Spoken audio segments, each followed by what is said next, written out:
The Barter's Shadow. Picture Zane Ellis, a wool merchant from Bristol, England, whose days blurred into ledgers of debt and nights haunted by the gnaw of empty coffers. In the shadow of cathedrals and clipper ships, he dreamed not of silks or spices from afar, but of simple solvency, a way to feed his family and flee the usurious grasp. Opportunity knocked in the form of a royal patent, a promise etched in wax and law, whispering of untapped riches across the sea. Zane believed it his salvation, a contract that would transmute sweat into gold. But as the sails caught wind toward an unseen horizon, he would learn that fortune's map is drawn not in ink, but in the invisible pull of greed and exchange. His odyssey starts with hope's fragile anchor and drifts into the invisible hand. Zane Ellis hunched over his scarred oak desk in a dim Bristol counting house, the air thick with the scent of damp wool and ink. It was the autumn of 1607, and his ledgers told a merciless tale. Debts to the Lombards mounting at 20% interest, his wife and 2 sons rationing bread, while the plague's shadow lingered from the year before. Zane had scrimped every shilling from his modest trade in English wool, exported to Flanders at slim margins, to join the Virginia Company's joint stock venture.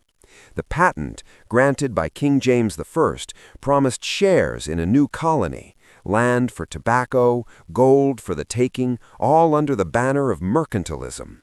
A business enterprise, the recruiters crowed at the docks, where every investor reaps dividends from the New World's bounty. Desperation fueled his faith.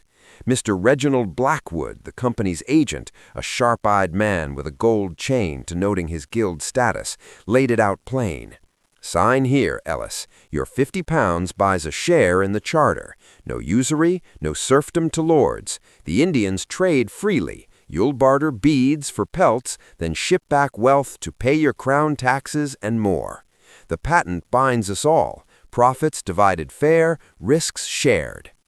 Zane's hand trembled as he inked the contract, a thick parchment invoking the Navigation Acts and the Crown's monopoly. It detailed the joint stock, capital for merchants like him, lords, proprietors overseeing, colonists as agents for gain. "This ends the bullion famine at home," Blackwood assured. "Columbus sought gold for Spain, we'll claim it for England. Your problem, poverty, solved by the voyage's end."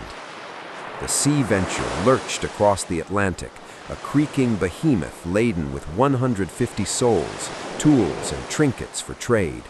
Zane clutched his patent copy, reciting its clauses by hammock light. All adventurers to share in discoveries, no private hoarding. Storms battered them, but landfall came in haze-shrouded Jamestown, Virginia, a wilderness of endless green, no spires or markets in sight. The Native Americans emerged from the trees, tall figures in deerskin, speaking tongues like wind through leaves. No banks, no coins, no brokers hawking bills of exchange, just wide eyes and outstretched hands. Zane's first trade was Triumph, a string of glass beads, cheap imports from Venice, for a brace of furs. "See," he told fellow settler Thomas Gates, "the patent works. Barter for pelts, tobacco for shipment home. Dividends flow." But frustration crept in as weeks turned to months. The Indians shared corn in communal feasts, wampum shells as gifts, not currency. Zane's beads fetched smiles, but no gold mines, no silver veins. Hunger clawed. Half the colony sickened from flux and famine. He bartered his last wool cloak for maize, only for a Powhatan chief to demand more presents next time, reciprocity, not profit. Desperation peaked when supplies dwindled. Zane invoked the patent with Blackwood, now governing the fort. "The contract promises wealth, force a trade monopoly, hoard their corn, sell at markup." Blackwood nodded. "Mercantilism's law. The Crown's patent grants us the land, they but tenants." Raiders struck under cover of night, seizing stores from nearby villages. Zane joined, heart pounding, believing it secured his share. But the twist came at dawn. Arrows whistled, the fort aflame. The Powhatans, sensing the invisible theft in trade, vanished into the woods, taking their shared bounty with them. Zane's patent fluttered in the smoke, worthless paper in a land of no money, where barter's shadow hid exploitation's blade. Blackwood fled on a pinnace. Zane, fevered and alone, pawned his share to a surviving captain for a passage home, arriving in Bristol broken, debts doubled by the voyage's cost. His family waited at the docks, but the wool trade had collapsed under new tariffs. The patent's promise? A fool's gold, twisted by the Lord's proprietor's greed into ruin for the little man. Zane Ellis chased the phantom of easy fortune across an ocean of ambition, only to wash ashore on the rocks of reality. He learned that contracts forged in kings' halls bind the desperate, but shatter against a world unscripted by coin or credit. In the new world's empty vaults, barter was brotherhood, the patent a predator's charter.